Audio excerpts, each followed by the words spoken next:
Vale, amén. Bueno, vamos a que no le ponen qué libro tengo yo pensado hoy hablar hoy, ¿sí? Bien han dicho vosotros, bien no habéis dicho vosotros, el libro del profeta Juan. No, así no se llama el libro de Apocalipsis, sino del apóstol Juan. Aquí está. Yo he tenido que dejar mucho el afán a veces de avanzar en cuanto a lo que estudios bíblicos se refiere para poderle dar un poquito de profundidad a este sermón en particular en el día de hoy, ¿vale? No absoluta ni total, de hecho, comparado con lo que debería o podría llegar a ser, esto va a ser, o ha sido las últimas veces que el Señor me ha permitido ministrar la palabra, una cosa por encimita. Ha sido una cosa más bien superficial. A pesar de ello, he intentado seguir al Espíritu Santo en lo que Él me ha venido hablando a lo largo de este estudio de la palabra. Y pues hoy le correspondió el turno al capítulo 2 de Apocalipsis. Si pueden acompañarme, hermano, ya un momentito. Y obviamente pues permitiéndole al Espíritu Santo en esta noche que Él nos ministre y nos hable también a través de su palabra, la cual de ella misma dice que es la palabra profética más segura que hay. ¿Cuántos dicen amén a eso? Bueno, es que yo lo encuentro Apocalipsis capítulo 2. Dice la palabra del Señor más o menos, ya les digo el versículo. Voy a hacer un pequeño sumario de lo que el capítulo 2 de Apocalipsis había hablado previamente antes de este pequeño bosquejo de sermón, más bien de estudio bíblico. ¿Qué más? ¿Cómo están? Dios les bendiga. Hoy ni los saludo, ¿no? Ni los saludé. ¿Qué más? Bueno, yo no sé si pedirles que nos acerquemos así como para adelante. Si llega alguien más, agrandamos, ¿sí? Bienaventurados los que llegaron temprano, porque ellos recibirán la administración completa del Espíritu Santo, ¿cierto? Bueno, eso no lo dice la Biblia, me lo acabo de inventar. Bien, miren, había hablado, el capítulo 2 de Apocalipsis es un mensaje que Dios envía a 7 congregaciones, o dicho de otra palabra, 7 iglesias que se encontraban en Asia, o en Asia Menor, en los tiempos bíblicos, en los tiempos posteriores al Señor Jesucristo, en los tiempos después de escrito el libro de los Hechos de los Apóstoles, en esos tiempos en donde ya quedaban los últimos apóstoles y la iglesia del Señor Jesucristo estaba empezando a expandirse en toda esa región y posteriormente a lo largo y ancho de la tierra. Y entonces el Señor Jesucristo, para terminar, una de las últimas cosas que hace antes de terminar de sellar la Biblia, por decirlo así, de sellarla, de terminar de que ella más bien terminara de ser escrita, pues es enviar un mensaje a 7 congregaciones aquí como parte de este libro de Apocalipsis. La primera era Éfeso, a quienes el mensaje básicamente era que habían dejado su primer amor y que por favor volvieran a amar al Señor sobre todas las cosas. El segundo era a los esmirnianos, a quienes les estaba diciendo que andaban aparentemente pobres, pero Dios les anunciaba que iban a venir unos días de prueba y de dificultad. Y se fueran a preocupar por eso, porque ellos, aunque eran pobres, eran ricos. Que Dios a veces habla en un lenguaje así como un tanto paradójico, pero les estaba diciendo eso, que no se fueran a preocupar, les daba un mensaje de aliento porque venía prueba para ellos. Y aquí viene entonces en esta noche el mensaje a la tercera iglesia. Vuelvo y repito, la primera se llamaba Éfeso, la segunda era Esmirna, la primer mensaje era a los efesios, el segundo mensaje a los esmirnianos, si es que la palabra se dice así, y ahora viene el mensaje a los pergamitas, o sea, la iglesia ¿de qué? De Pérgamo. Esta iglesia es una iglesia muy particular, muy especial, es como la tercera estrellita que tenía Jesús allá en su mano, de ese grupo de 7 estrellitas que tenía en su mano en esa visión que había tenido Juan, porque o más bien la iglesia no es estrellita, la estrellita era el pastor de la iglesia o el ángel de la iglesia más bien. Entonces ahora viene y dice la palabra de Dios en el versículo 12 y dice lo siguiente. El Señor Jesucristo ordena a Juan y le dice, y escribe al ángel de la iglesia en Pérgamo. Es decir, escribe al pastor de la iglesia. El que tiene la espada aguda de 2 filos, dice esto. Cuando el Señor Jesucristo se presenta acá, no se presenta por nombre propio, ni dice el Señor Jesús manda a decir, sino que dice el que tiene la espada aguda de 2 filos, dice esto. porque él comprende también que aquel que va a recibir esta carta, esto es como una cartica, Apocalipsis viene siendo como una carta, cuando llegue a manos del pastor de la iglesia y lea, y que esa parte en donde dice, el que tiene la espada aguda de 2 filos, dice esto, va a comprender quién está hablando ya solo con esa información. Porque ¿quién es aquel que tiene la espada aguda de 2 filos en su mano? ¿Quién venía hablando en todo el capítulo 2? ¿Quién venía presentándose a Juan en visión desde el capítulo 1? El Señor Jesucristo. Él es quien tiene una espada aguda de 2 filos. ¿Qué dice el libro de Efesios al respecto de esta espada? ¿Qué es esa espada? ¿Ustedes saben qué es? La palabra de Dios. No estoy totalmente seguro si es Efesios o es Hebreos, pero sí sé que es el capítulo 4. Y dice lo siguiente, porque la palabra de Dios es viva y eficaz, más cortante que toda espada de 2 filos. Porque la palabra de Dios, es decir, no es solamente la Biblia que tú tienes aquí en tu mano.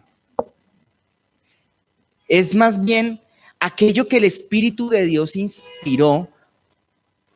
La palabra de Dios, evidentemente, aunque las escrituras que tenemos acá hacen parte de la palabra de Dios, la palabra de Dios está completa cuando se junta con el Espíritu que la inspiró. Por eso la Biblia nos va a enseñar en otras partes que también es palabra de Dios cuando los profetas hablan o cuando alguien habla en lenguas y otro interpreta. También el Señor Dios Todopoderoso está hablando ahí. Pero toda profecía que se hable sobre la tierra va a coincidir con esta palabra.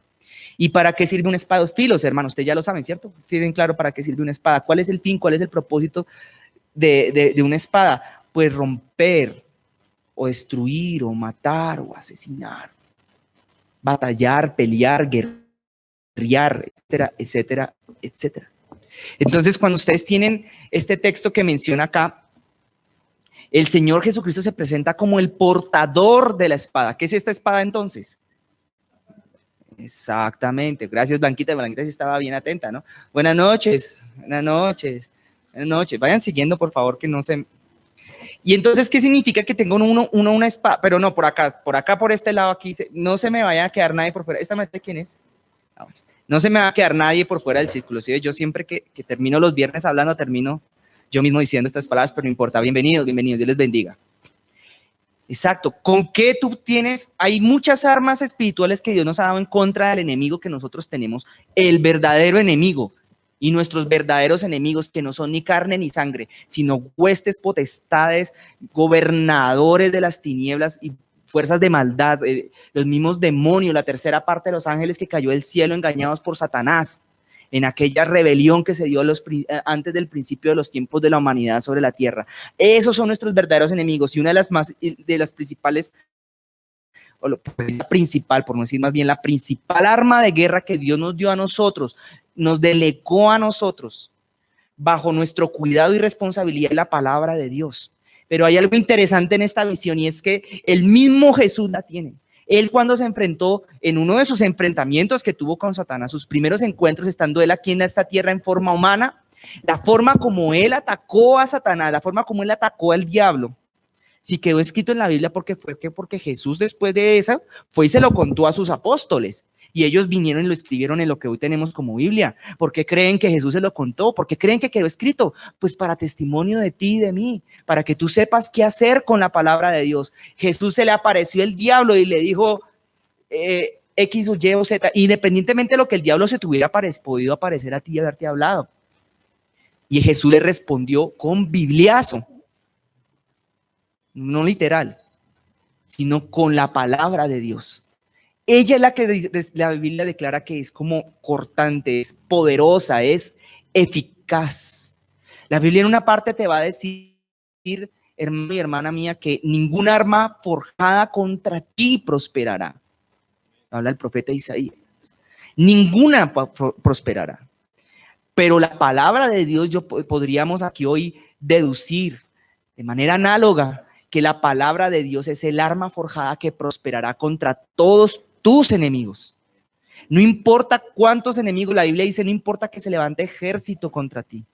Si que el Señor Dios Todopoderoso está a tu lado, tú tienes la victoria. Y si tú estás al lado de Él, más bien. Y él, una de las herramientas poderosas que él nos dio fue la Biblia, fue la palabra. Tú puedes coger y enfrentarte, se te puede enfrentar a ti más bien el brujo, el hechicero, el mago, se te puede enfrentar el peor atracador del barrio 20 de julio, hermano, no sé qué se llama, la peor banda, el peor, detrás de todo adversario humano siempre hay un mover espiritual. Todo lo natural está ligado a lo espiritual y siempre la principal arma que el Señor, con la cual el Señor a nosotros nos está pidiendo que aprendamos a usar es la palabra de Dios. ¿Cómo le respondía entonces al diablo? ¿Cómo se defendió? ¿Cómo le habló? ¿Cómo le dijo? Escrito está. Y cuando vino a tentarlo Jesús, ¿qué fue lo que habló? Escrito está. Él no le vino con cosas como a mí me parece o yo pienso. Es que yo opino y yo creo. Él le habló, la Biblia dice, entonces así es. Está escrito de esta manera, entonces así es. El diablo no tenía nada que hacer. Jesús se presenta entonces en esta parte de la historia y le habla al pastor de la iglesia de Pérgamo. Y le dice, yo soy el que tengo la espada. Yo soy el de la espada. Jesús mismo es la espada también. Él es el verbo. La mayor y más sublime y más poderosa arma de guerra concebida alguna vez no fue forjada porque era el mismo Dios hecho carne, el Señor Jesucristo. La principal arma de guerra que existe. Ahora, el Señor Jesús dice esto. El versículo 13 de Apocalipsis 2 dice así. Yo conozco tus obras. Ajá. Jesús está diciendo algo muy profundo. Él está revelando a lo largo de este libro, que él sabe no solamente lo que cada uno de nosotros ha hecho y ha dejado de hacer, sino que además a nivel como de iglesia, él dice, yo sé lo que ustedes han hecho, lo conozco todo, lo he visto todo, todo está abierto y desnudo ante mis ojos, está diciendo el Señor. Todo. No hay nada oculto a mí. Yo lo conozco. Y dice, ¿y dónde moras? Dice además. Dice, ¿dónde andas? ¿Dónde moras? ¿Dónde vives? ¿Dónde está el trono de qué? Les está hablando a la iglesia acá. Les está diciendo, yo sé que ustedes están en un lugar peligroso. Yo sé que ustedes están viviendo en un lugar malo, maligno, en un lugar corrupto. Que un lugar le llamen, el Señor se tome el trabajo de explicar, que se llama el trono de Satanás. Es como que es un lugar, lo que está queriendo decir con ello es que es un lugar en donde realmente había un nivel muy profundo de abominación. Tal vez en la ciudad de Pérgamo era un lugar de mucha abominación, o sea, tal vez había mucho satanismo si lo trajéramos a los términos de hoy en día. Se me dan cosas pesadas.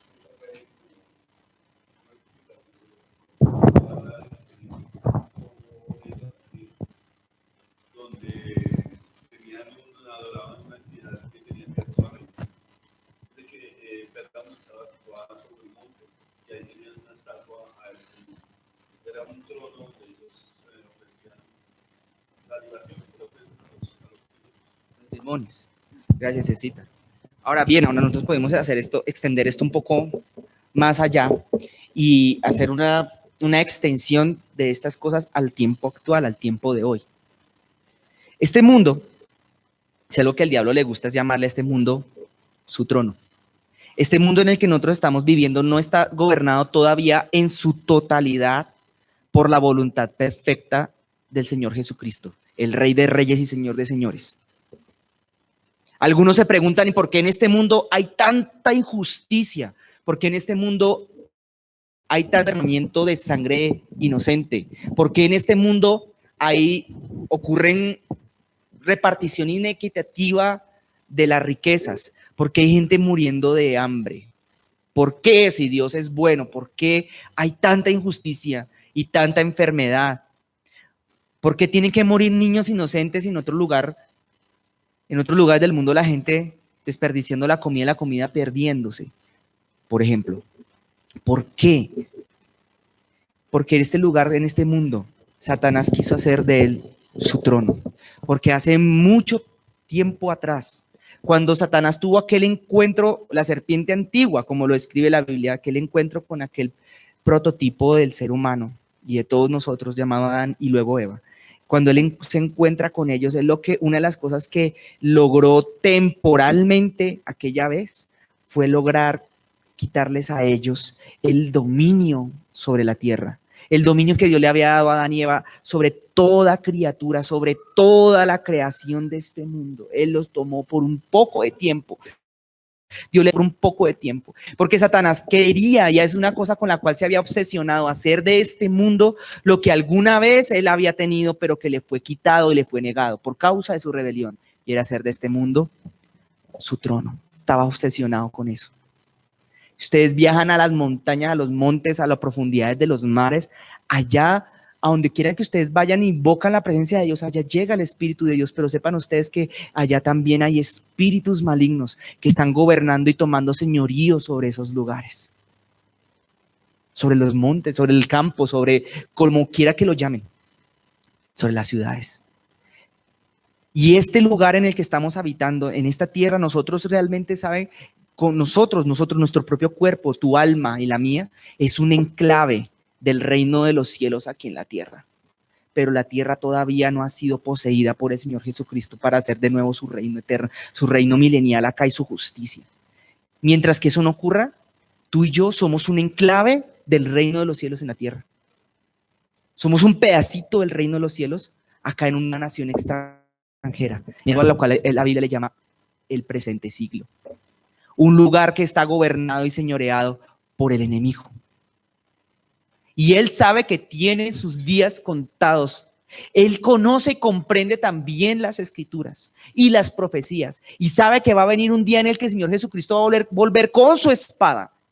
Y lo va a llevar directo y lo va a derrotar y lo va a vencer con los ejércitos de los cielos. Y él con los ejércitos de la tierra y va a ser echado al lago de fuego y azufre. Y sabe que ya la victoria, ya le quedan, son pocas batallas, pero ya fue derrotado. Lo que le quedan son las batallas finales y ya sabe lo que va a pasar seguramente, porque seguramente conoce la Biblia como bien la misma Biblia da testimonio. Y entonces, ¿por qué está luchando?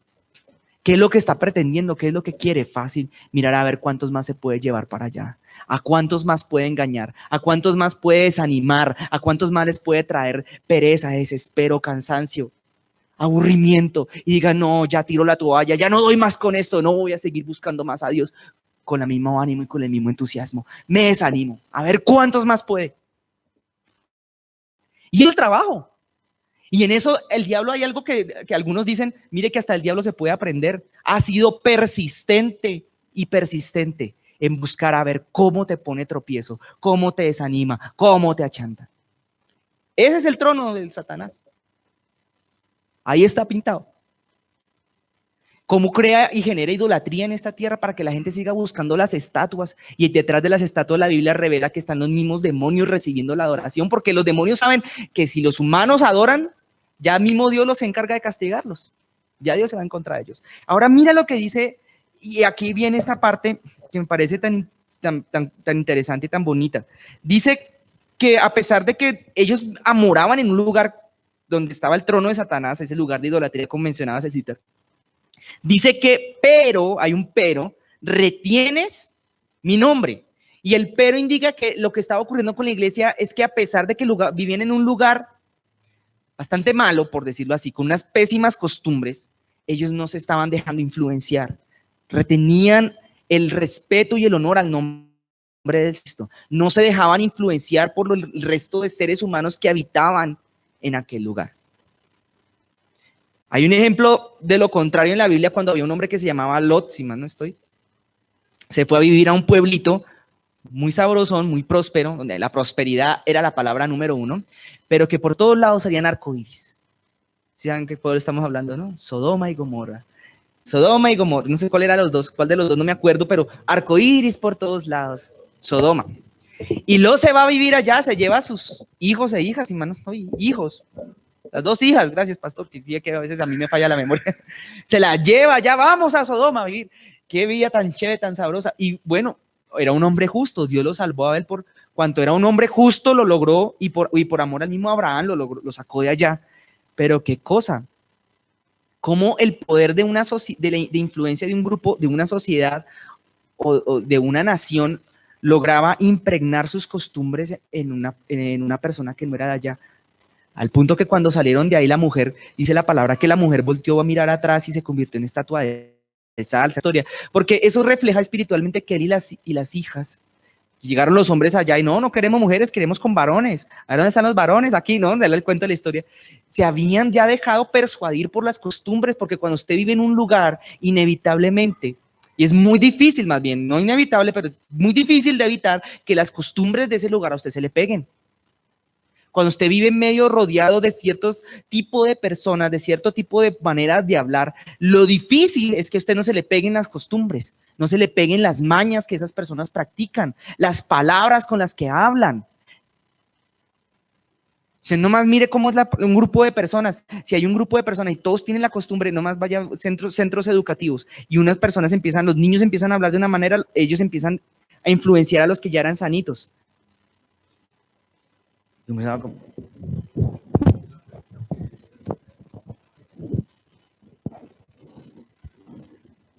Bueno, la palabra lo que está diciendo es que ellos habían retenido el nombre de Dios.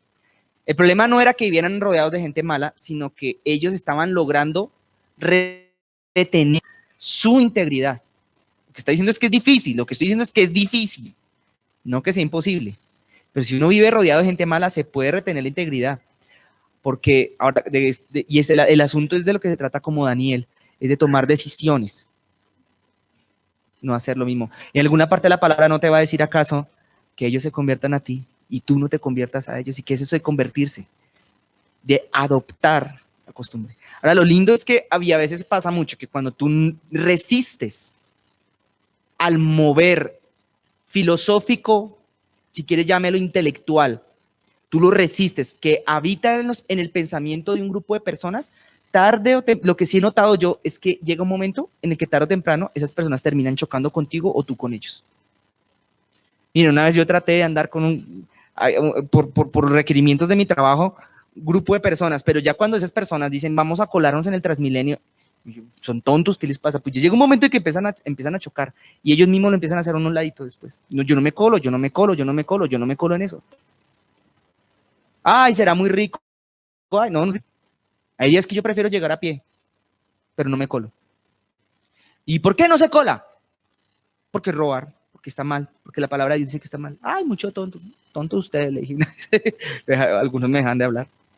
Y entonces, cuando ellos retienen el nombre del Señor Jesucristo, dicen también aquí luego que no has negado mi fe, dice acá, ni aún en los días en los que Antipas, mi testigo fiel, fue muerto entre vosotros, allá donde mora Satanás.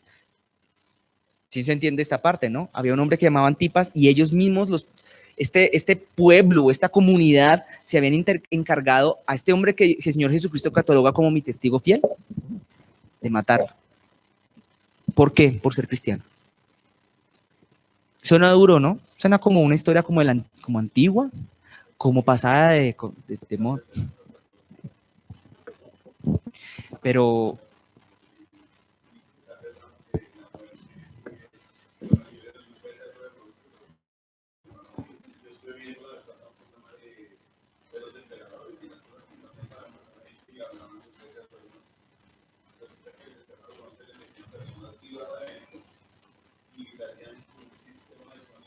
sí.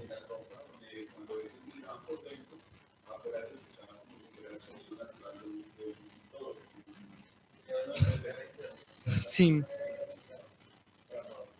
Sí, una vez yo vi eso, era una de las torturas más horribles que hubiera habido en la antigüedad. Meter a las personas vivas a quemarlas adentro de un animal de bronce. El sonido, de hecho, era muy perturbador, al parecer. ¿Y qué significa ser testigo fiel, hermanos? Ustedes no sé si alguna vez se han preguntado acerca de este texto que Jesús hablaba, Dios hablaba en el Antiguo Testamento, alguna vez lo hablaba, sois mis testigos. Sí, eso fue para acá. ¿Qué significa eso ser un testigo? ¿Qué significa de dar testimonio? Sencillo, fácil. Un testigo es a quien presenció algo.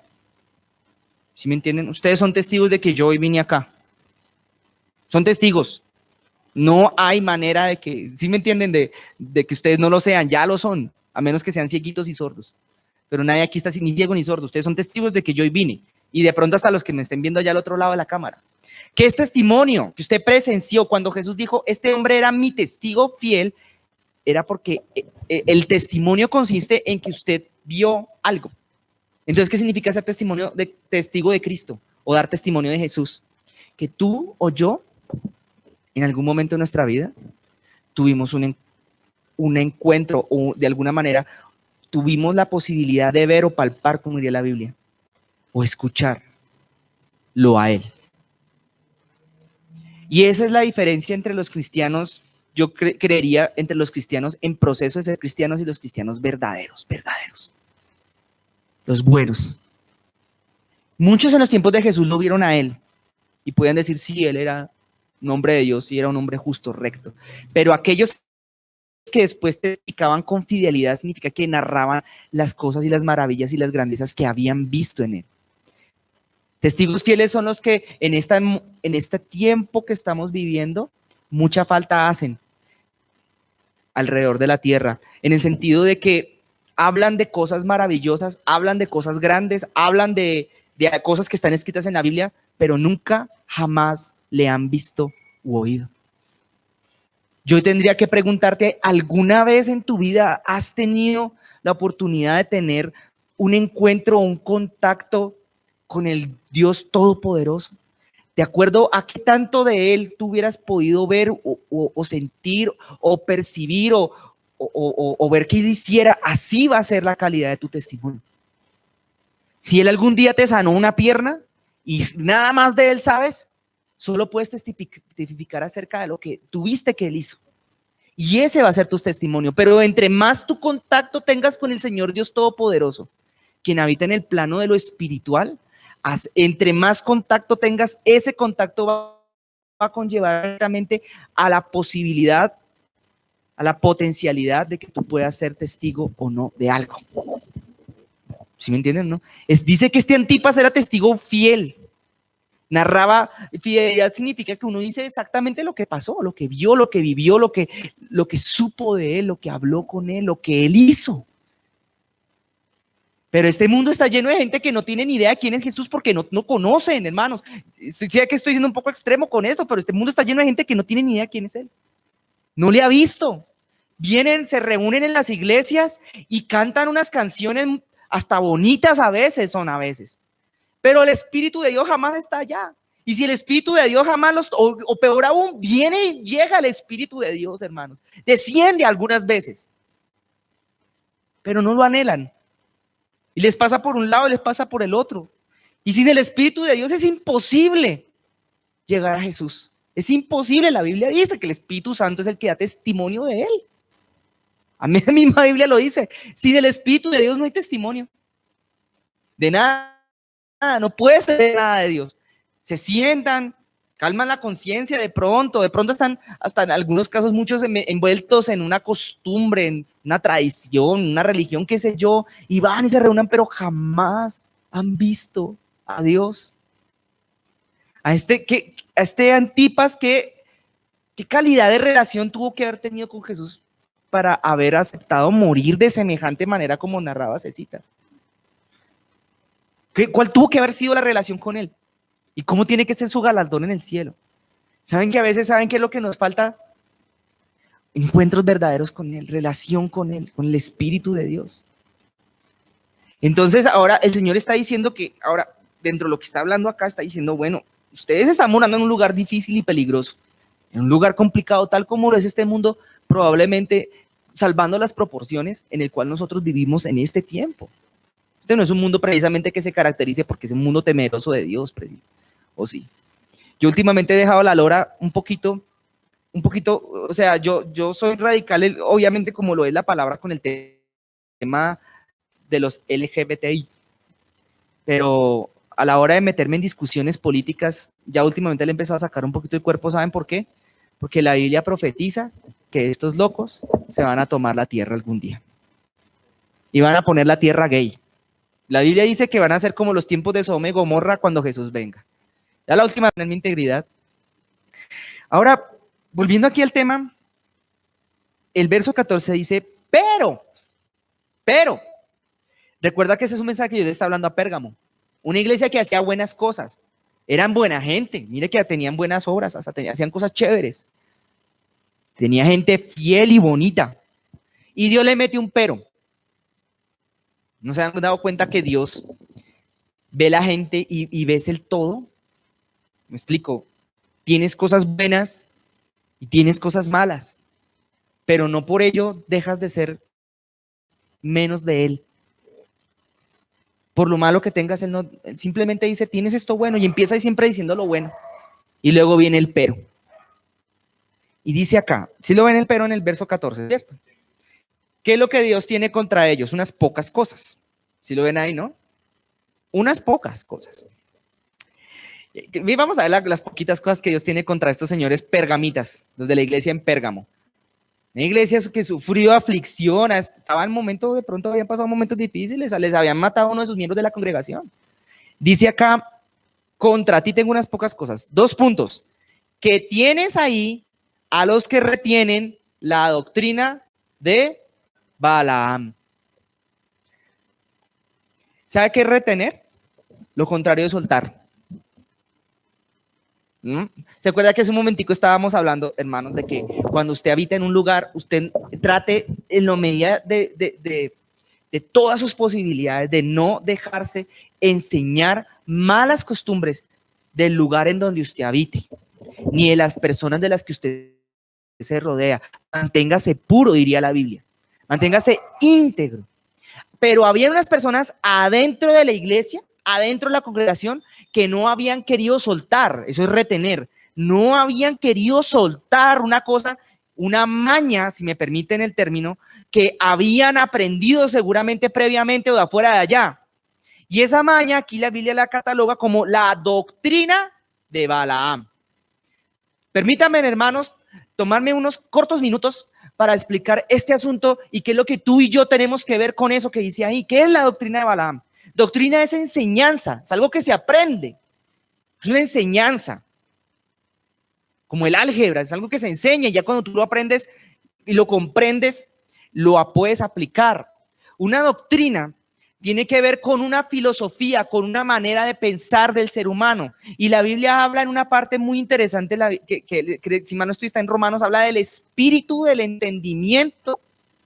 Porque el entendimiento tiene espíritu, la mente tuya tiene espíritu. Es más, mira, te lo voy a decir, tus pensamientos son manifestaciones de cosas espirituales, son moveres espirituales, lo que tú piensas. El diablo no los puede ver, Jesús sí. Puede ver, porque creen que Jesús conocía los pensamientos. No sé si ustedes se acuerdan que la Biblia dice Jesús conociendo los pensamientos de ellos, porque además ellos vienen todo pensamiento, toda filosofía, toda manera de pensar, toda opinión respecto a algo, postura frente a algo, viene ligada a un mover espiritual, a una filosofía, y eso se llama doctrina. Los pensamientos migran de ser humano a ser humano, se transmiten como un virus. Y si alguien lo acepta y lo adopta como propio, se convierte en un portador de ese pensamiento. Y es un potencial vector para transmitirlo a los demás. No hay nada más peligroso en la historia de la humanidad que una idea. Nomás lea Génesis y vea cómo entró el pecado en el ser humano. Porque la culebra le dio una idea a Eva. Entró por un pensamiento, le entró a ella. Y cuando el pensamiento le vino a la cabeza, ella dijo, oiga, sí, Dios me está mintiendo. Cuando lo aceptó, lo transmitió. Porque ¿cómo creen que fue la cosa después con Adán? Venga, Adán, le tengo la última. Sí sabía que doña Culebra me contó el chisme, Adán, ¿cuál chisme? Y Eva lo convenció, eso es lo que yo ahorita puedo inferir que fue lo que sucedió. Cuando el pensamiento tomó la mente de Eva, luego baja el corazón, y ya cuando baja el corazón, Eva le cuenta a Adán, y el pensamiento se transmite. Las filosofías, las doctrinas son ideas, son conceptos que pasan de mente a mente a través del poder de la palabra. Así, de la misma manera como el evangelio y la salvación de Dios pasa de mente a mente, corazón a corazón, a través del poder de la palabra, lo dice Romanos capítulo 10. ¿Me van siguiendo o no? Eso es una doctrina, es eso. Una enseñanza, pero al mismo tiempo es un mover espiritual que entra. La mentalidad de pobre. Ustedes saben que hay muchos colombianos que tienen mentalidad de pobre. pero echado para atrás como él solo. Hay mucha gente, hay gente así que uno dice, pero Dios mío, ¿de dónde trae tanto concepto tan equivocado en la cabeza? Es que yo no puedo, es que yo nunca voy a poder, porque a mí me dijeron que nunca puedo, porque yo no puedo, yo soy malo. Y uno tiene que coger y a veces me pregunto yo dónde cojo el chip y se lo cambio en la cabeza.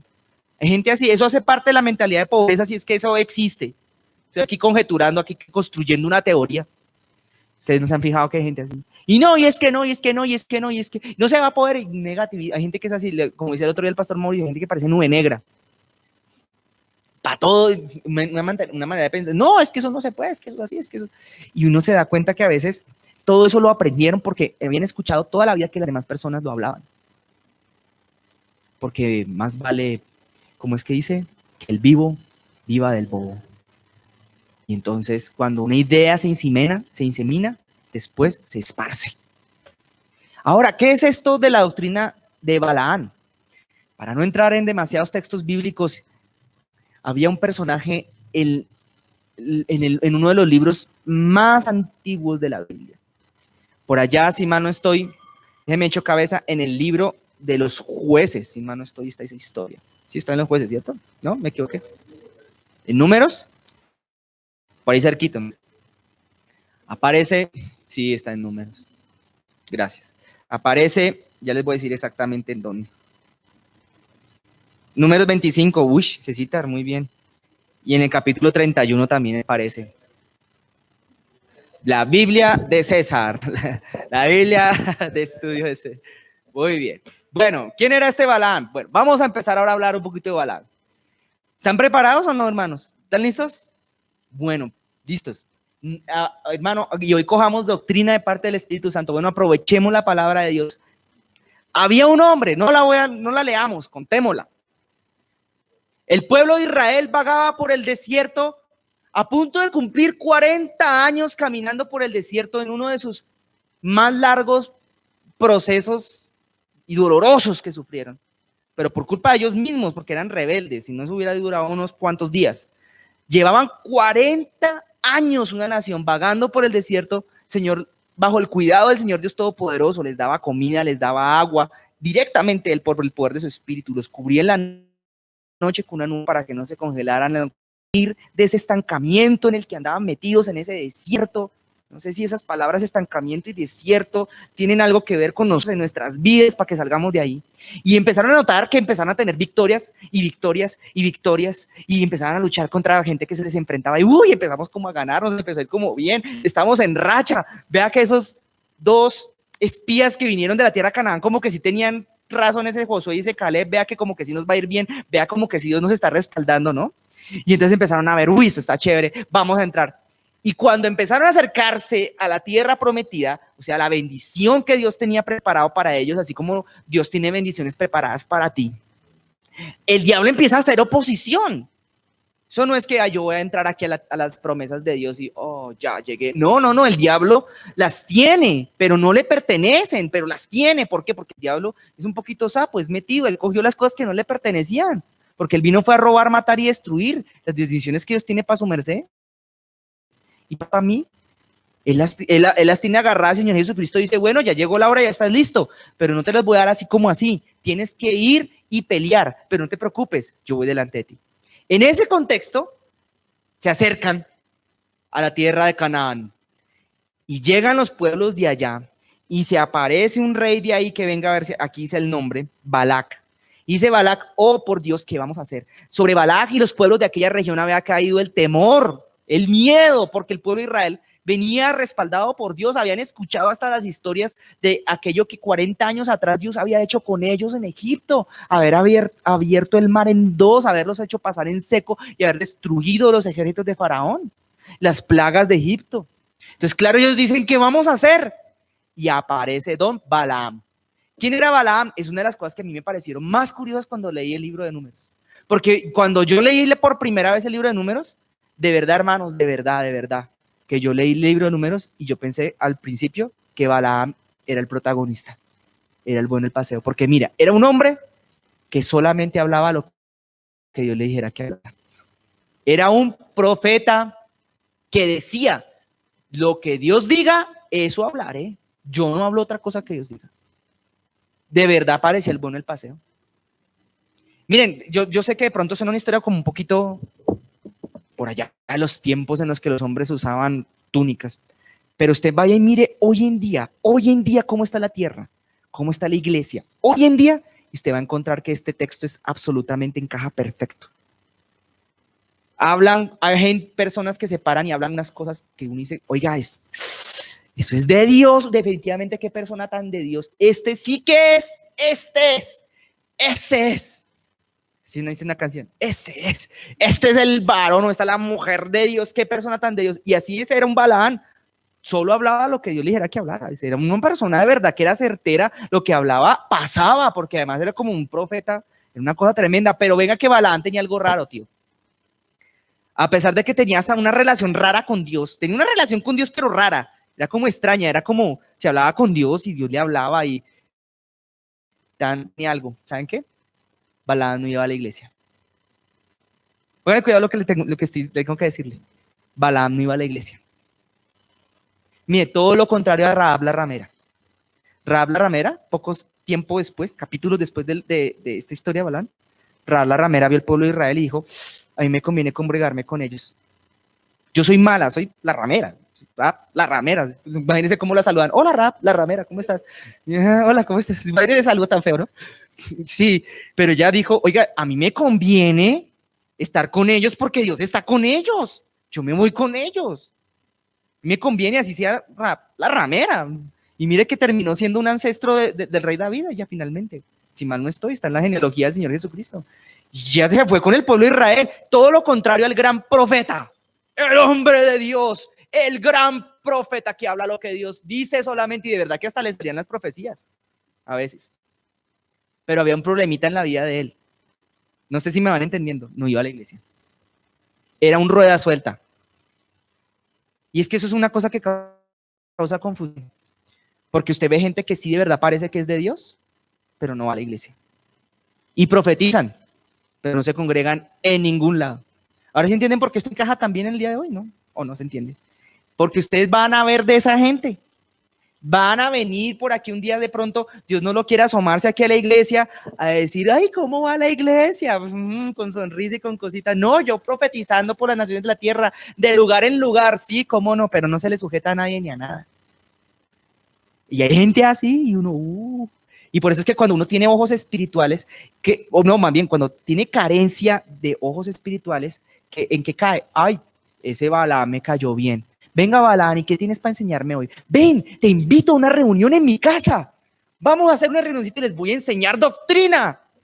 Y habla cosas de Dios, la mayor parte, pero no se le sujeta a ningún pastor ni a nadie. Pilas con esos grupos, con esas personas, con ese tipo de reuniones, con ese tipo de gente que andan por ahí diciendo que son los super ungidos, pero sin son ni ton. No sé cómo es que se diga. Ruedas sueltas. Ruedas sueltas. En serio. Yo voy aquí por mi cuenta. Yo a esa iglesia no voy, ni a esa otra tampoco, y a aquella de vez en cuando. Pero tengo el super ministerio. Te voy a decir, eres un Balaam. Arrepiéntete, dice el Señor ahí. Pilas con esos. Se volvió palabra para pastores. Hola, y nosotros todos jovencitos en el evangelio. Sí, de verdad. Y la doctrina de Balaam, ¿qué era? Pues que llegó el pueblo de Israel y Balaam contrata a Balaam. Le manda cartica y le dice, oiga, venga, yo sé que usted es profeta de Dios, ¿por qué no me hace un favor? Maldígamelos y yo le pago una platica, le paso una viandita. Me los maldice, porque el mismo rey sabía que este era un profeta tremendo. Y el profeta dice, mire, solo lo que diga Jehová eso hablaré, yo no puedo hablar otra cosa que no hable Jehová. Y yo decía, tremendo profeta tan lindo, pensé yo cuando lo leí.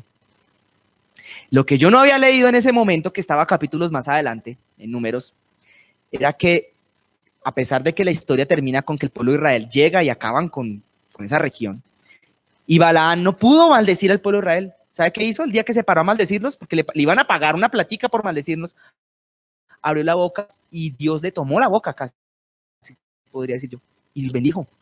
Y cuando los bendijo sobre ellos cayó, fue una bendición tremenda de parte de Dios. Y dice, tremendo profeta, decía yo cuando lo estaba leyendo. Pero ¿cuál es el problema de ser un rueda suelta? La doctrina de Balaam consistía en que Balaam le dijo a Balac, venga Balac, don Balac, no los puede maldecir, perdiste tu plata. Pero no, espera, no me mates todavía. te tengo una solución. Yo no los puedo maldecir, pero yo sí sé quién los puede maldecir. Entonces el rey le dijo, ¿quién? Supongo yo, el Dios de ellos, Jehová, el Dios de los cielos. Y yo, ¿cómo? Fácil, hágalos pecar. Hágalos pecar. Esa es la doctrina de Balaam, póngale cuidado, hágalos pecar. ¿Cómo los voy a hacer pecar? Fácil, mire, así ha sido el diablo toda la vida también. El diablo sabe que él a nosotros no nos puede tocar hasta donde Dios lo permita, como con Job. Él no te puede tocar sin el permiso de Dios hasta donde Dios se lo permita. Pero él sí sabe que si estimula la maldad que todavía queda en ti, o estimula tu carne, estimula tu mal genio, estimula tu mal carácter, tus malos pensamientos, entonces tú pecas y Dios del cielo es el que va a estar allá en su trono. Y entonces allá llega el diablo y dice, ¿sí ve? Mírelo ahí, ¿sí ve? Acaba de pecar, ¿sí ve? Tu ley Jehová dice que mire, ¿y sabe qué le toca hacer Dios? Está bien, entonces ¿qué hizo Balaam? Le dijo al Balac, mande a las niñas que están ahí, las bonitas, las más lindas, búsquese las más lindas, las más piernonas, y el resto usted ya sabe. Póngale velito semi-transparente, póngale pintica así bien, usted ya sabe cómo es, ¿listo? Y mándemelas al frente de batalla. Cuando llegan al pueblo de Israel y en vez de ver soldados aguerridos se encuentran con las mujeres, le dicen, ven, te invito, sí, bailando reggaetón. Ahí el casinito y la cosita, venga, te invitamos, ahí no tiene nada de malo, venga un ratico, nos tomamos un roncito, venga, eche para acá. Claro, el pueblo de Israel que dijo, uy, esto es como chévere, no se pillaron que venía la trampa. Cuando los pueblos de Israel entra en fornicación, o sea, cae en pecado, Dios se molesta con el pueblo de Israel. Ahora, uno lee la historia unos capítulos más adelante y encuentra al pueblo de Israel finalmente, muchos capítulos más adelante en esa historia ya del libro de Números, el pueblo de Israel se encuentra con Balaam. ¿Sabe qué hicieron con Balaam? ¿Saben qué hicieron? No. Lo cogieron los soldados y dijeron, ese fue el que les dio la idea al rey allá que nos mandaran las chicas. Mátenlo. Y Balaam murió. ¿Sabe qué toca hacer? La doctrina de Balaam, ¿sabe qué consiste? Hablan muchas cosas de Dios, hablan muy lindo de la palabra, pero incitan al pecado. ¿Y uno cómo detecta? Andan por ahí por su cuenta y no se le sujetan a nadie. Es una enseñanza, es una doctrina que mezcla lo de Dios como Balaam con la fornicación, con el ser laxos, con el pecado. Eso no tiene nada, eso no se preocupe. Ay, está aquí, está aquello. ¿Sí me entienden o no? Y le permiten el pecado en la vida. Después lo empiezan a enseñar. Y cuando hacen barbas de Dios, Dios tiene que castigarlos. Esa era la gente que se le estaba metiendo en la iglesia. Los que, hagamos esto, ay, echemos para allá, ay, hagamos lo otro, ay, tomémonos uno, que uno al año no hace nada, mano. Y empezaban a meterse con el tema de la seducción, sobre todo. A hacer caer a los verdaderos cristianos, a enseñar cosas que tienen que ver con la seducción. Ahora sí vuelvo y yo digo, váyase para muchas iglesias. No, solamente de manera imaginaria. Y vea usted cómo se están vistiendo hoy en día la gente que canta y cómo se vestía hace 30 años los que cantan. Y dígame usted si hay o no la doctrina de Balaam, si se está entrando o no en muchas iglesias. Porque ahora se está volviendo normal lo que hace 30 años era seducción. Ay, eso no tiene nada malo, hermano, no sea religioso. Es en serio. En los predicadores. Yo lo hablo desde la manera de vestir, pero o sea, en muchas cosas, en muchas áreas. Se está perdiendo el pudor y el respeto, se está volviendo todo como seductor. Ahora, la fornicación era el problema con la doctrina de Balaam. Y Dios les está diciendo, miren, tienes ahí esa gente que retiene la doctrina de Balaam. O sea, Dios lo que está recriminándole al pastor de la iglesia de Pérgamo y a sus pergamitas era no que se le hubiera colado a la gente, le estaba diciendo, tú tienes ahí esas personas, los tienes ahí, le estaba diciendo, sáquemelos de la iglesia, échelos de la iglesia. Ahí está, mira, y lo dice clarito, tengo contra ti que tienes todavía ahí a las personas que retienen esa manera de pensar. Cuando yo estaba empezando el evangelio, Yo les tengo que contar a veces en base a las cosas que tuve que vivir, porque ellas dan cuenta de las cosas que, o sea, como que uno dice, oiga, sí, esta experiencia como que encaja con ese texto. Yo me acuerdo que yo llegué un día y dijeron un día, y sí, lo voy a contar aquí ante las cámaras. Sí, hoy lo voy a contar. No, ya lo he contado una vez antes. Vamos a hacer hoy la reunión de jóvenes, pero recargada. Reunión de jóvenes recargada. Eso era antes de haber conocido al pastor Toñito incluso. La reunión de jóvenes recargada, ¿en qué consistía? Vamos a traer a todos los jóvenes, salgan a las calles a predicar, y llevan a los jóvenes. Te invito el viernes 7 de la noche, reunión de jóvenes. Y la reunión de jóvenes estaba diseñada para que los jóvenes se sintieran a gusto. ¿Y sabe qué hacían? Ellos era loco. Vamos a hacer el primer concierto de jóvenes. Y llegaron y la gente empezó a ponerse el pelo así pintado. Me acuerdo que uno de los que estaban allá tocando la alabanza con el pelo pintado de azul, y se mandó a poner un tatuaje, pues no permanente, ¿no? Un tatuaje de esos que, ¿cómo se dice? Temporal aquí, con el pescadito de Jesús. Miren, pues yo era muy tonto, la verdad, bueno, un poco todavía, pero yo era muy tonto en esa época, pero a pesar de eso, yo sí como que estoy como que algo no me cuadra. No, es que esto es para atraer a los jóvenes. Apagaban las luces bajitas, las luces así, unos colores y así, y luego otras haciendo así, prendiendo, apagando. Y de pronto a alguien se le ocurrió preguntar, oye, ¿y el pastor de la iglesia sabe que ustedes están haciendo esto de esta manera? Y alguien dijo, no le digan al pastor. Que en esa época el pastor no podía estar en la reunión de jóvenes en ese momento. No le vayan a decir al pastor. ¿Y por qué? Porque el pastor va a decir que eso es posmodernismo. ¿Qué es posmodernismo? No tengo nada más mínima idea, pero no le digan al pastor. Oiga, sí, de verdad, eso se llama doctrina de Balaam. Oiga, ¿y sabe qué quedó de todo eso? Nada, hermano. La gente por allá después se hacía novio de este de ella de él de ella, luego Rotela, que ya lleva mucho tiempo con ella, préstame su novia, y luego la novia. Ahí está la doctrina de la Balaam. Todos novios con todos. Y el novio, la novia, y la novia, el novio, el exnovio con la exnovia, y el exnovio, la exnovia con el exnovio, y este pechito aquí, aguantando hambre y viendo a todos cómo se rotaban las novias. Yo menos mal era ñoño del grupo. Y todos se pasaban en las novias, y yo, ve tan chévere todos cómo tienen novias allá. La doctrina de Balaam, en la que todo es por los sentidos. ¿Para qué? Para hacerte después pecar.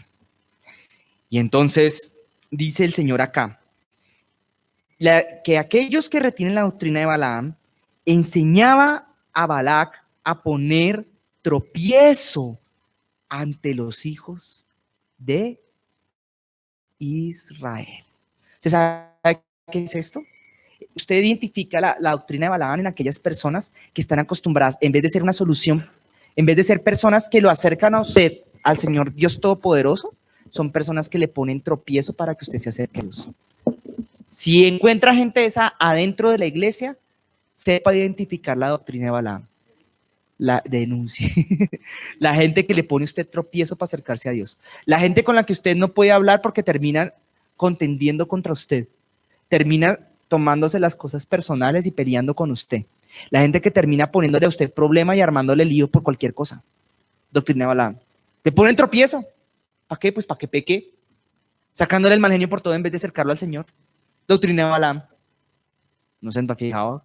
¿O sí se han fijado? Hay gente así.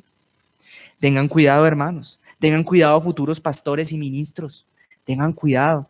Uno de los ministerios más atacados, obviamente los apostólicos, también son cuando hay diáconos, cuando hay ministros. ¿Por qué? Porque los ministros del diablo conocen y comprenden que cuando hay gente que le sirve a él, dice, este me sirve para pegarle aquí su cacharrazo, porque si tumbo al ministro, claro, además ayudo a dañar con ello daño a los demás miembros de la congregación. Por eso los que vamos a servir al Señor y estamos preparándonos para ser siervos del Señor Jesucristo, tenemos que tener una vacuna contra eso.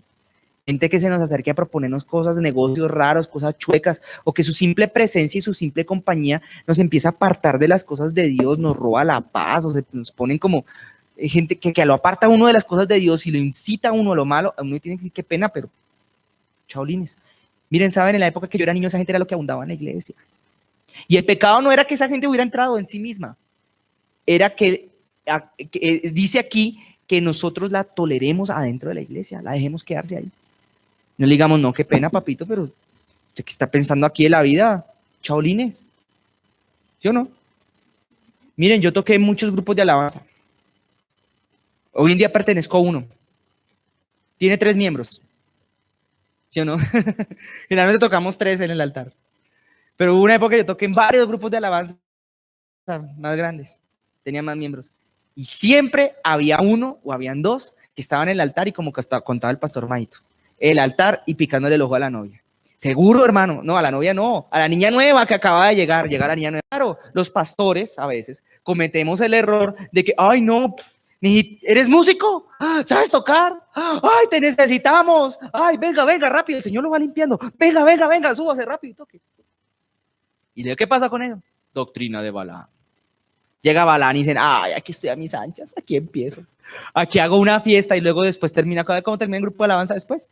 Destruido, vuelto pedazos, acabados, la china embarazada. No, no, no, digo, no es broma, pasó. La china embarazada, el otro chino también embarazado. No, mentira, el chino no se embaraza. El otro chino, ¿ahora qué voy a hacer? Y luego los otros después ya no, y luego los otros peleados. Y luego que con la exnovia. Y luego que la exnovia, el otro, el exnovio, que se juntan. Un lío, una vaina. Miren, si hay algo que es atacado por el diablo, la alabanza. Miren, yo no quiero ser demasiado enfático con la alabanza, ¿sí? Pero una vez contaba, varias exsatánicos dando testimonio que algunos los más, de pronto de cierto nivel para arriba los asignan para ir a iglesias cristianas. A ellos no los mandan a donde los mormones. Ellos mismos lo dicen. Ellos no van donde los testigos de Jehová, ni tampoco a las iglesias católicas mucho. Ellos saben a dónde les gusta ir y atacar. A las iglesias cristianas. Y si son de esa doctrina, tanto mejor. ¿Saben por qué? O les gustaba mucho cuando las iglesias cristianas realmente eran mucho más fuertes de lo que hoy en día se están volviendo. Porque saben que el progreso del evangelio lo le tienen es acabando con las iglesias cristianas. Los demás están pichos, no tienen poder de Dios. Sí, ¿verdad? Están medio pichos. Llegan allá, se meten y ¿saben qué hacen? Atacan a través de sus oraciones y sus ayunos.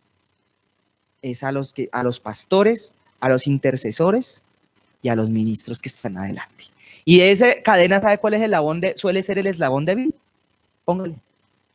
En donde suben a los chiquitos. Ay, Alejito, ¿cómo te Alejandro? Ay, Alejito, ¿y sabe qué sabes tocar? El piano. Súbase, súbase, súbase. ¿En serio? El eslabón débil de la cadena. Pero no, el Señor quiere eslabones fuertes. No, digo amén a eso también. Es más, quiere eslabones. Es verdad que no seamos solamente ovejas, sino que seamos eslabones en la cadena. Hay poder y hay bendición para aquellos que tienen parte del sacerdocio de la casa de Jehová, hermanos. No se conformen ustedes que me escuchen también al otro lado solamente con ser meras ovejas de engorde. ¿Sabe qué pasa con las ovejas de engorde? Van para el sancocho solamente. Pero cuando usted se convierte en parte en un eslabón más, en una cadena fuerte, Dios bendice también su vida por causa de eso, porque la misma Biblia dice, el que no trabaje, que no coma. Y el alimento espiritual, que es la palabra de Dios, también es para aquellos quienes trabajan para Él. Yo le aconsejo, hermano y hermana, que usted trabaje para su Señor, que trabaje para Él. Y usted me preguntará, de pronto te podrías preguntar, oye, pero yo ¿en qué puedo servirle al Señor? ¿En qué puedo trabajar? Fácil, comience por orar. Pero no ore por su necesidad. No estoy hablando de esa. Esa es la oración que usted como mínimo tendría que tener. Usted y yo. No, estoy hablando de la oración por los otros. Es más, mire, usted quiere bendición en su vida, le voy a dar un pequeño consejo. Pídale dirección al Señor, pídale guía a Dios y vengas a interceder el día que haya intercesión, el domingo que haya intercesión antes del culto. Interceda un ratico. Quiere bendición, trabaje para Dios. Interceda por lo que está intercediendo el intercesor. Únese a la oración de él, ya no por su necesidad. Únase a la oración, así sea para que Dios bendiga a sus hermanos que vienen en esa mañana al culto también. Es un consejo, si puede hacerlo, pues lo reciben. Y entonces el Señor dice finalmente que Balac pone tropiezo de los hijos de Israel y dice, a comer de cosas sacrificadas, ¿a qué? A los ídolos y a cometer. Bueno, yo sé que esta palabra de comer cosas sacrificadas a los ídolos bien puede significar muchísimas, significa muchas, pero muchas cosas. Pero yo les quiero contar algo que en lo cual algunos, y esto nos revela algo en el mundo espiritual muy bonito y muy profundo. El alimento para el cuerpo es como el pan y el pescado, la comida, la proteína, la harina, es el alimento para el cuerpo físico.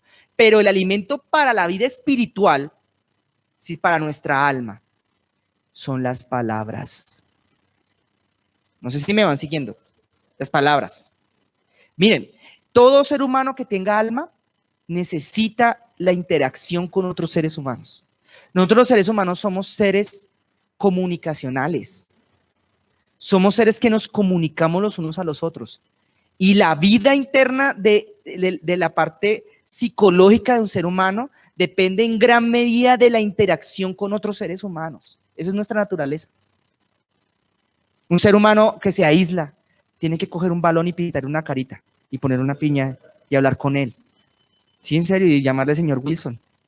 Porque si no, se enloquece, se chifla.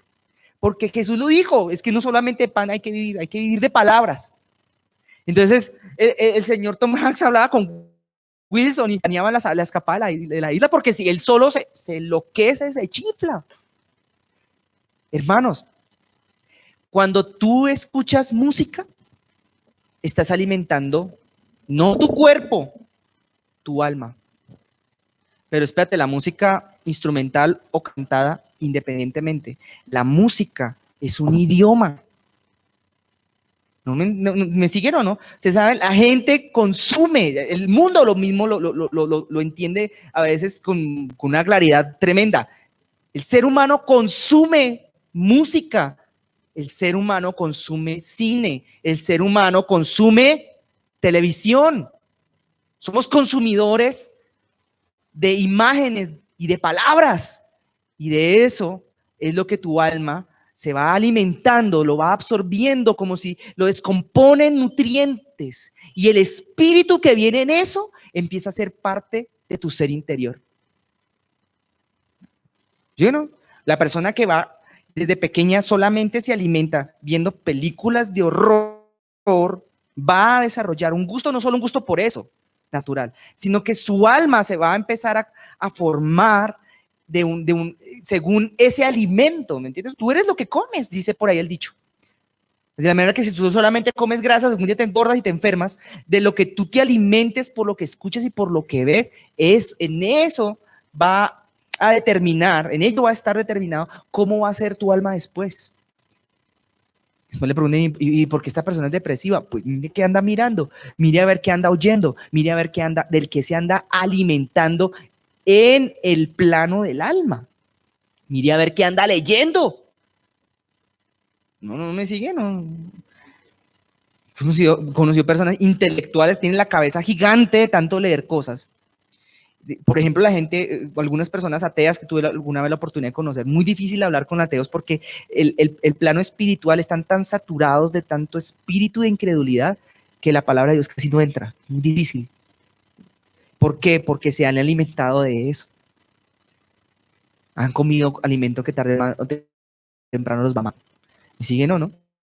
Hay un texto bíblico, no tenemos que entrar en mucho detalle hoy, pero la palabra de Dios prohibía desde la antigüedad hasta la actualidad de manera rotunda comer cosas sacrificadas a los demonios o a los ídolos o a las estatuas o a los dioses o como quiera usted llamarlos. Animales que se sacrificaban a estatuas, a demonios. Animales sacrificados a cera, a Baal, como quiera llamarlo. Si alguien mata a un animal dedicándolo a un dios o a una deidad o a una estatua y luego tú comes de esa carne, estás comiendo lo sacrificado a los ídolos. Pues bueno, lo mismo ocurre a nivel del alma. ¿No? ¿Me siguen o no? A nivel del alma ocurre lo mismo. Yo tengo un hermano que cuando estaba en el furor de la adolescencia, y no hacía sino cantar unas cosas que no entendía, y las canciones tenían unos insultos hacia la gente que tenía camiseta de otro color, y decía que el día que tú ganaste, hubo fiesta en la cárcel distrital, y me acuerdo mucho que venían con letras chistosas, pero el alma se alimenta de odio a través de lo que escuchaba, lo que cantaba, lo que leía.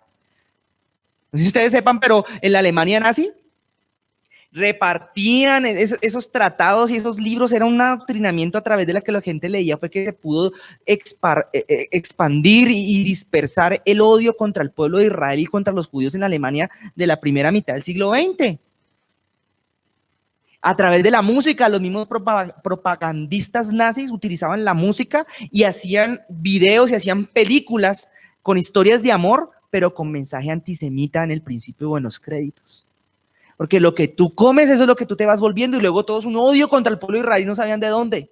Muchos tal vez ni lo comprendían. Así la doctrina de Balaam. Él enseñaba a comer lo sacrificado a los ídolos.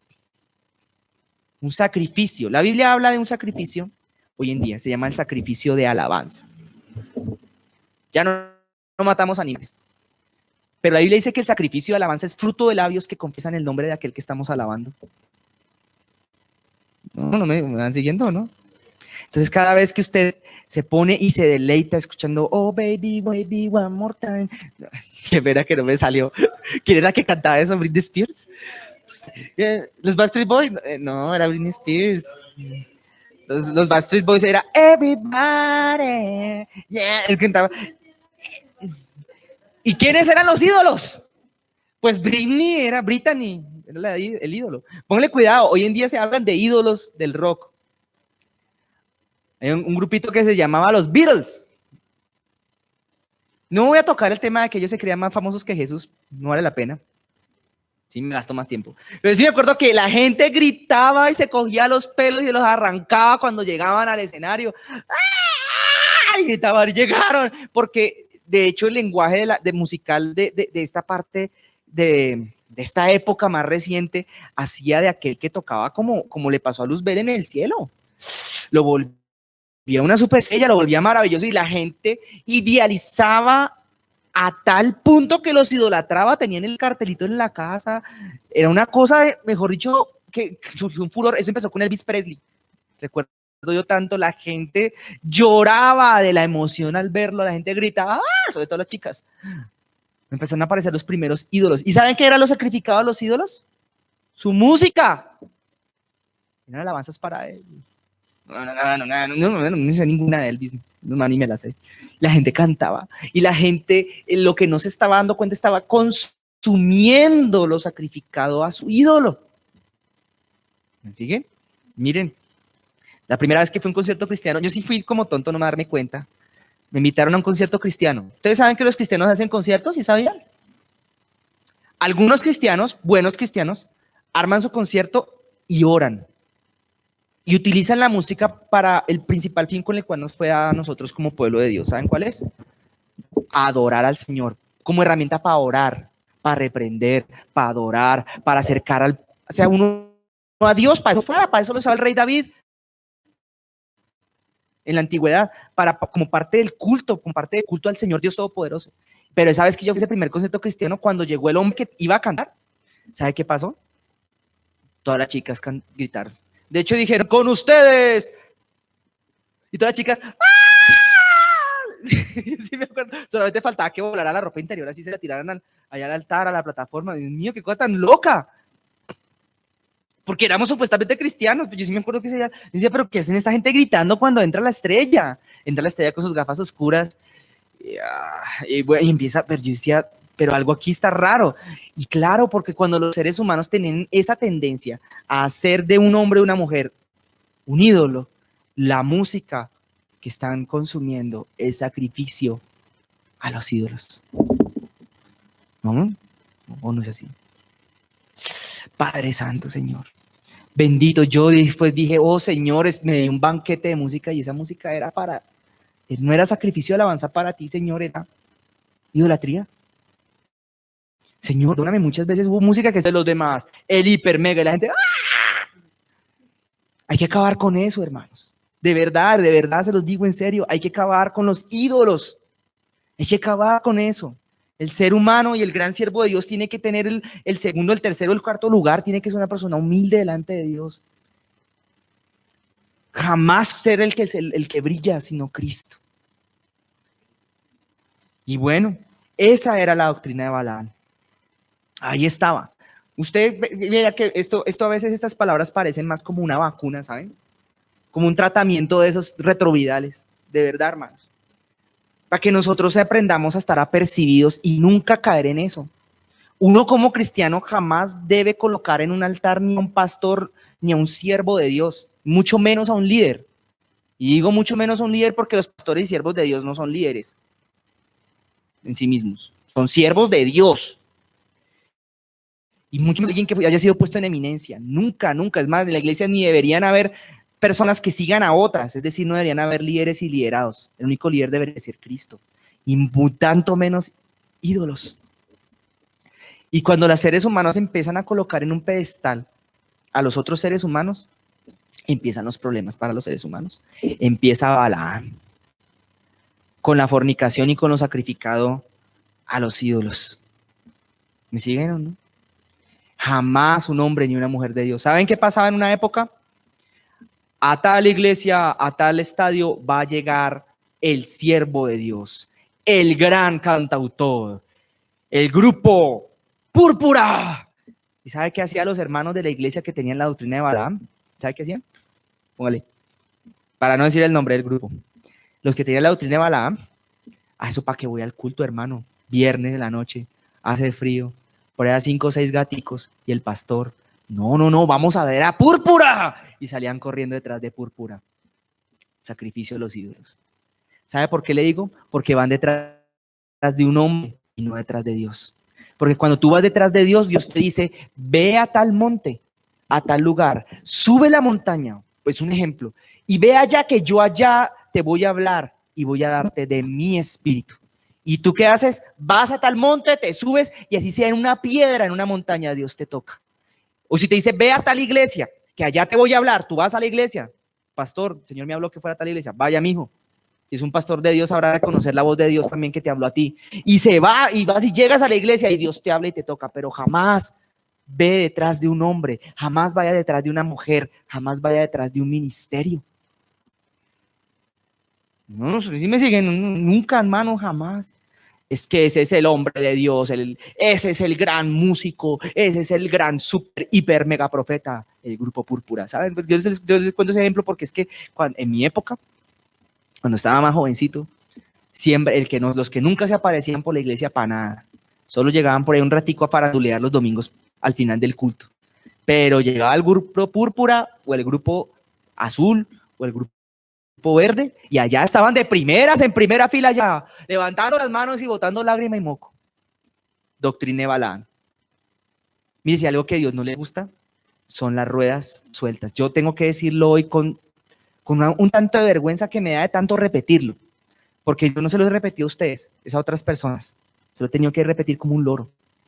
Ya apareció esta canción. Mire, yo sé, algunos hasta se han hastiado de lo que de yo decirlo, pero no viene de mí, es del Espíritu Santo. Mi esposa, tiempo atrás, me tenía a mí con eso en la cabeza. Ay, al Señor no le gustan las ruedas sueltas, al Señor no le gustan las ruedas sueltas.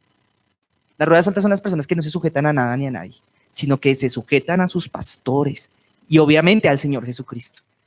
Mujeres que profetizan. Es que hubo una época que trató de pasar. Profetizan, tienen dones proféticos y hablan cosas grandes y maravillosas de la Biblia y de Dios, pero no se le sujetan a nadie. A mí nadie me viene aquí a enseñar, yo te trato a ti antes como que tú eres mi alumno. Ay, Padre bendito. Y el Señor diciendo, con mucho café con leche, espera y verá. Hay que tener cuidado con eso.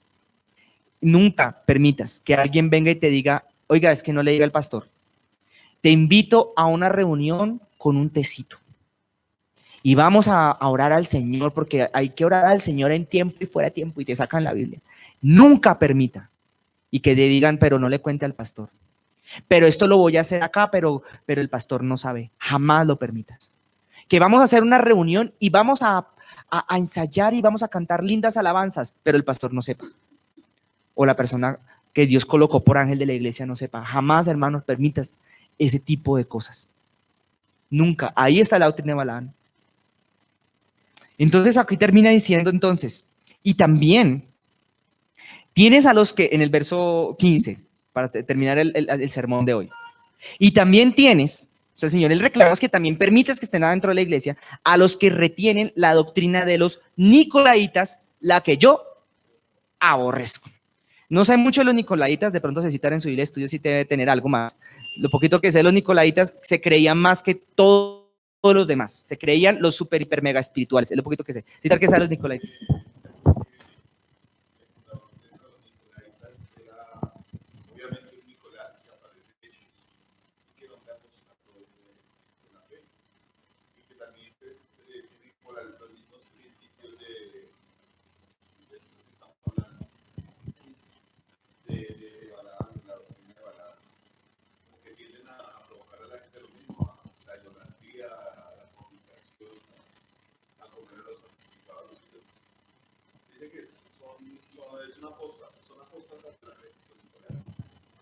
Gracias, Cecita.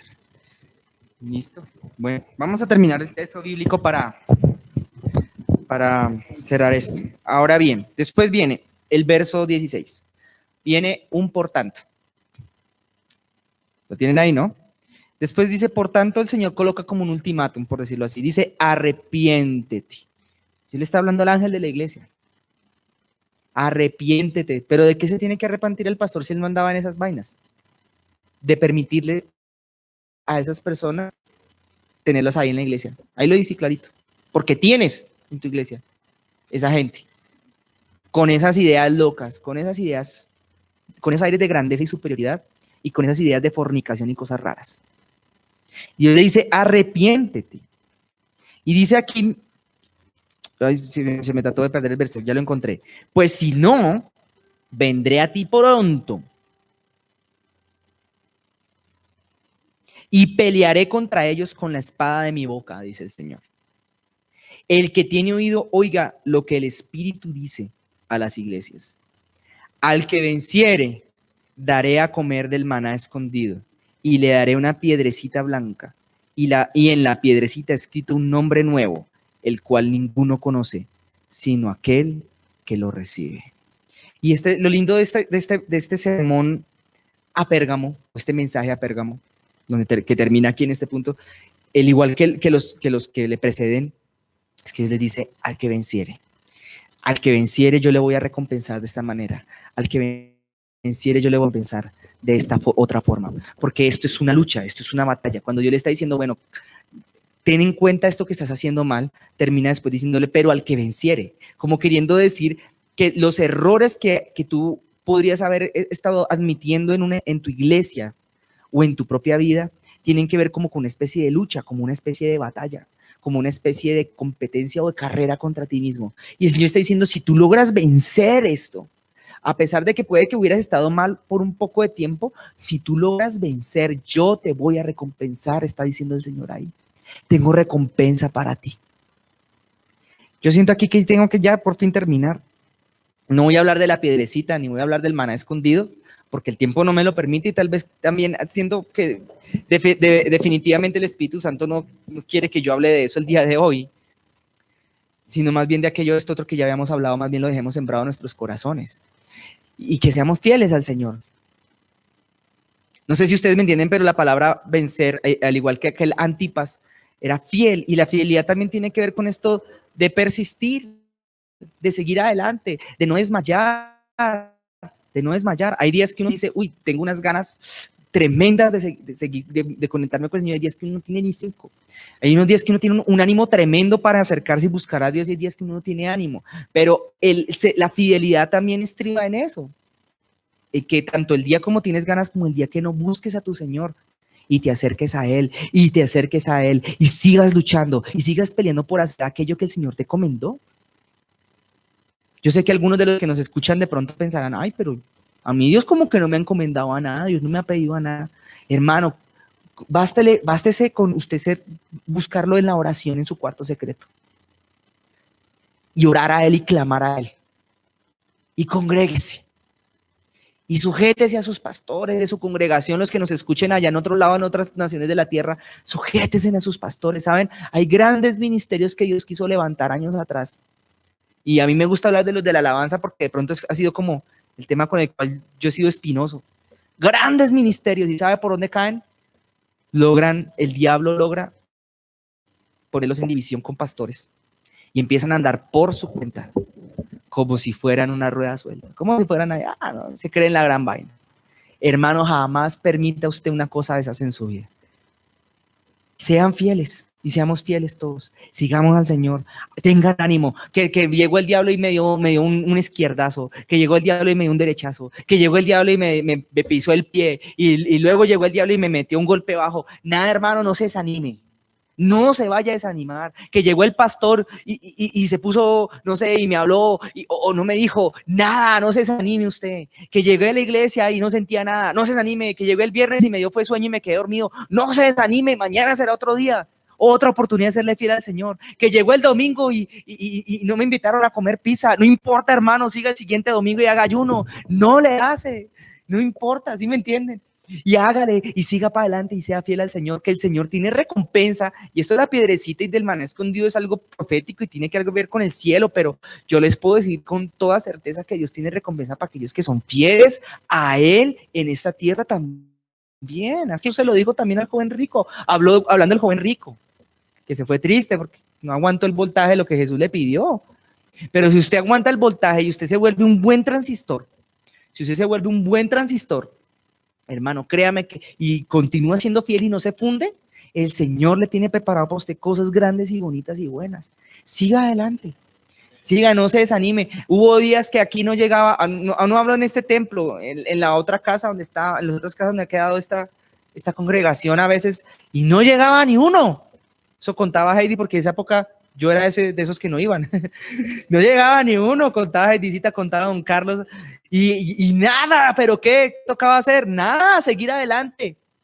Seguir adelante. ¿Y qué? Y si un día llegaron 3, 4 a un culto un domingo, no le hace, seguimos adelante como si fuera el culto de multitudes. No sé si Dios tenga esta iglesia para ser una iglesia de multitudes o no, no lo sé. Yo desconozco esa parte del corazón de Dios. Dios no me habla unas cosas, otras no me las habla.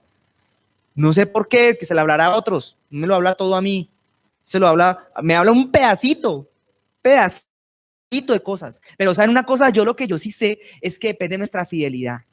Él nos delegó a nosotros una cosa bien bonita, una responsabilidad grande, que seamos fieles, que no pasemos ni una, ni media. Un día llegamos y nada, otra vez vamos a poner, otra vez vamos a orar, otra vez vamos a empezar como si fuera el primer día, como si esto estuviera, como si fuera el mejor de los cultos, de todos los cultos, con el mismo cariño, con el mismo amor. Y usted va a ver cómo Dios va a bendecir su vida a medida que bendice su iglesia. Porque esto no es solamente para los de mi amado Jesús, es para los que nos escuchen en las naciones de la tierra. Dios bendice su iglesia. Miren, yo vi épocas. ¿Para qué empezamos si no hay nadie, hermanos? ¿Para qué empezamos? Decían. No ha llegado nadie. No, nada. Hágale, métale empeño, métale corazón, métale disciplina. De verdad. Y hágale, que tarde o temprano Dios honra eso. Eso se llama fidelidad. Lo contrario es mal testimonio.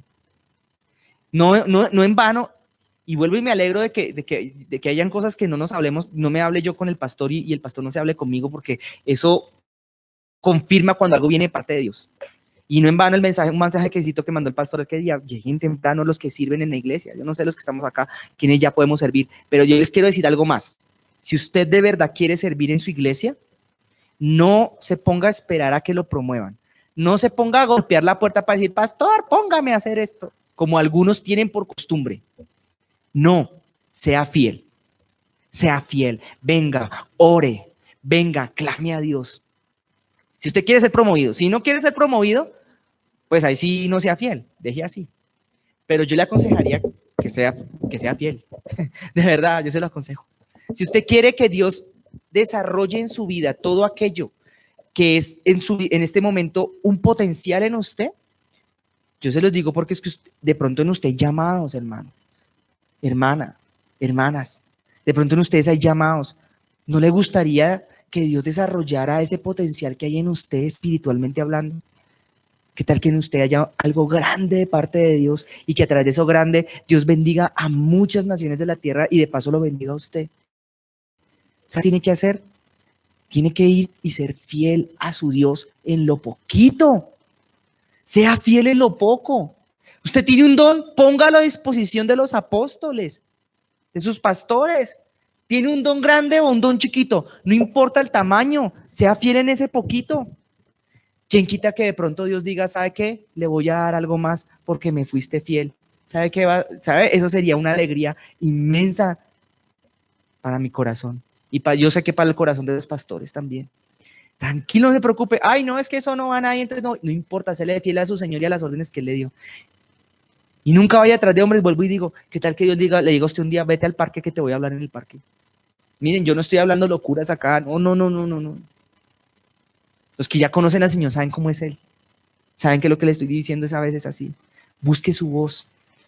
¿Qué tal que el Señor le diga un día esto: levántate temprano de mañana, que te voy a hablar en la madrugada? Mira, séale fiel a Él. Ay, es que ese pastor nunca me deja. No le pare bolas a eso. Dios está por encima de todo, pastor. Y si Él quiere hacer algo con usted, Él lo hace. Si Él quiere salvar su vida, cambiar su economía, cambiar su salud y transformarle a su esposo o a su esposa, séale fiel a su Señor en lo poco. ¿Me escucharon o no, hermano? Yo creo que es hora de orar.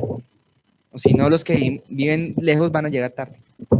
Vamos a orar, vamos orando. Padre, Señor de los cielos, hoy te pido en el nombre de Jesús de Nazaret, ahora, bajo la unción que hay en este lugar, en esta casa, Señor, yo soy consciente ahora de cuán potente y linda es tu unción y es tu Espíritu Santo, que tú ahora hagas en nuestras vidas, Señor, una reforma. Padre, yo te pido esta noche esto, para todos nosotros y para mí. Una reforma, Padre, como los tiempos antiguos en donde el pueblo tuyo se volvía a ti cuando estaban caminando, Señor, en tristeza, en escasez, pero un día los enemigos los oprimían y ellos se volvían a ti, Señor, y hacían reformas y tumbaban los ídolos. Yo hoy te pido, mi Señor, Padre, que todos nosotros podamos entrar en tiempos de reformas en nuestras vidas constantemente, Padre. Constantemente, Señor. Reformas en nuestro carácter, reformas, Señor, en nuestros hábitos, reformas en nuestras formas de pensar, en nuestra disciplina, en nuestros tiempos de oración. Señor, reforma, Señor, en nuestras vidas, Señor, para que podamos crecer. Y en consecuencia, te pido con ellos, Señor, que aquellos que pasen y hayan estado atravesando por pruebas o dificultades, Señor, tú les fortalezcas y les saque pronto de todas ellas. Y a todos, Señor, nos lleve, Señor, a tiempos de bendición, Señor, grande y linda, Señor. Que aquello que tú estabas gestando en nuestras vidas se lleve a cabo y se desarrolle, Señor. Te pedimos esto en esta noche, Señor. Yo te lo pido en esta noche, Señor. Que los ministerios que habían estado con años con llamados, Señor, de años y aquellos que aún no se han manifestado, también, Señor, tú los avives, no los dejes morir, mi Rey, sino que los avives, Señor, y coloques en nosotros, como dice tu palabra, el querer como el hacer para lo tuyo, Señor. Que no se seque nada de lo tuyo en nosotros, sino que lo tuyo en nosotros florezca y prospere, mi Señor. Padre, nosotros somos tus instrumentos, Padre. Ayúdanos a todo tu pueblo y a aquellos que nos estén escuchando, Señor, al otro lado del televisor, Padre, o de la cámara. Padre, que ayúdanos a que lo tuyo se desarrolle, Señor, en tu tiempo, Señor, en nosotros, pero que no se seque ni se muera, Padre. Te lo pido hoy en el nombre poderoso de Jesús, que vuelva a la vida todo lo tuyo, Señor. En el nombre poderoso de Jesús de Nazaret, Señor. Trae vida, y infunde, Señor, tu aliento de vida, Señor, en nosotros, Señor. Te lo pedimos, te lo rogamos. Vuelve y devuélvenos, Señor, como a los tiempos antiguos, Señor, a esa comunicación y a esa comunión contigo, Señor, nuevamente directa, Señor. Recuerda, trae a memoria, Señor, tus promesas, Señor. Y tráenos a memoria, Señor, lo que es tuyo en nuestras vidas. Te lo pedimos en esta noche en el nombre poderoso de Jesús de Nazaret, Señor. Y así lo creemos, Señor. Derrama tu presencia, tu espíritu, guárdanos en ella, en nuestro camino y nuestro regreso a casa. Protégenos, Señor, de todo mal y de todo peligro, Señor. Reprendemos todo peligro que aceche en la noche en contra de nosotros. Lo reprendemos y lo atamos y lo echamos fuera al abismo en el nombre poderoso de Jesús de Nazaret, Señor. Y te pido ahora, Señor, que tu mismo espíritu sea como un cinto, Señor, y tu palabra, un cinto en nuestra alma, que la coloque, Señor, como si fuera, Señor, como si la sujetara, Padre, para que lo almático de nosotros, Señor, se mantenga, Señor, en su lugar y solamente lo tuyo fluya en nuestras vidas. Te lo pedimos en esta noche, Señor. En el nombre poderoso de Jesús de Nazaret, Señor, hemos orado esto y lo hemos creído por el poder de la sangre de Jesús, Señor. Te bendecimos y te alabamos. Amén. Amén y amén. Hermanos, Dios les bendiga. Nos vemos pasado mañana, ¿no? Pasado mañana. Que Dios les guarde y les proteja en sus regresos a sus casas. Amén. Chao.